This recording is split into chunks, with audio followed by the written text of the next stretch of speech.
Здравейте! В този епизод ще видите разходката ни до Капиновския манастир и Капиновския водопад.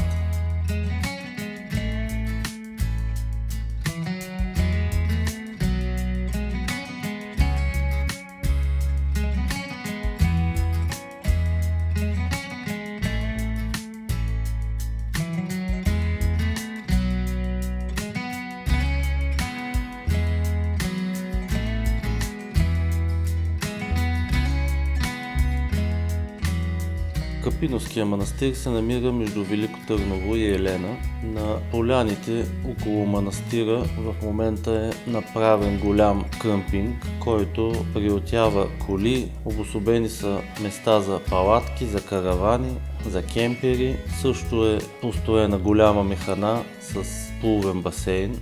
Има и магазин, бани, доста приятно място е направено. Същевременно е оставено и достатъчно място до самия манастир, да не е в непосредствена близост.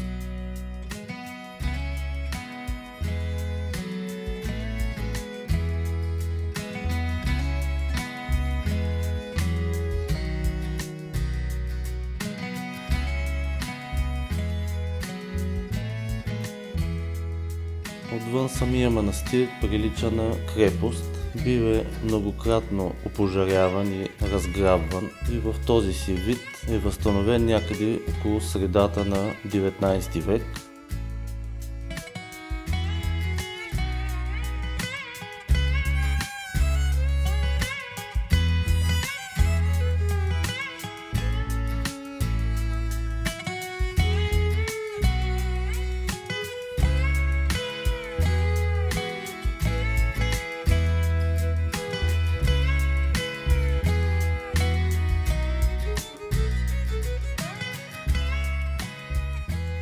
Отвътре е много красив, на 2 етажа, като жилищната част средствата са дарени от двама братя от град Елена, братя Хорозовски, а строежът е изпълнен от дряновски майстори и тревненски резбари и иконописци.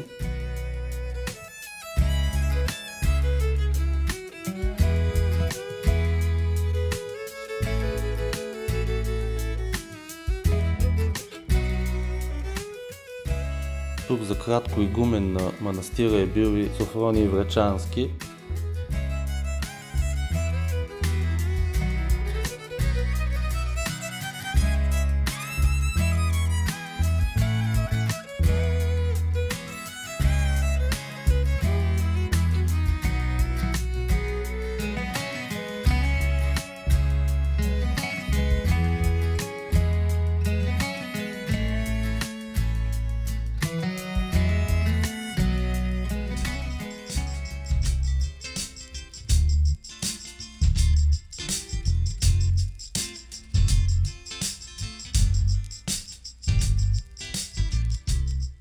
Дворът също е много поддържан, има и малко езерце с водни лилии.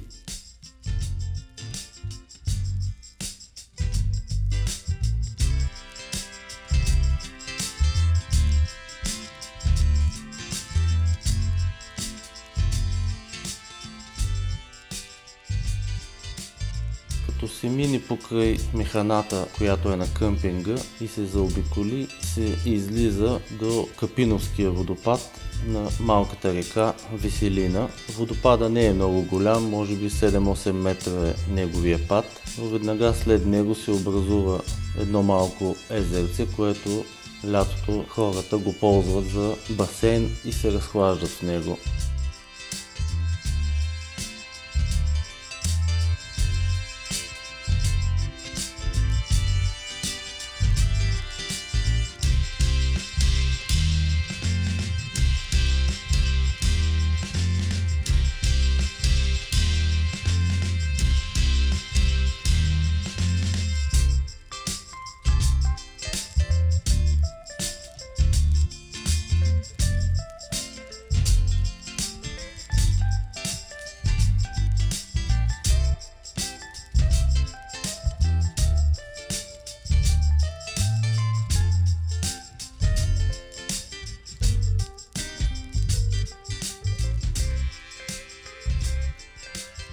Друга забележителност наблизо е и Плаковския манастир, който също е на около 50 метра от асфалтовия път, по който се стига до Капиновския манастир.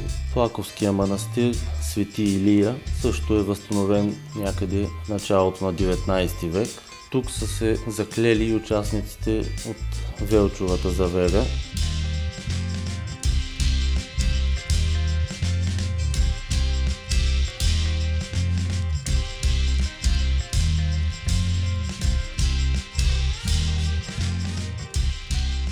Камбанарията и църквата се предполага, че са строени от Кольо Фичето.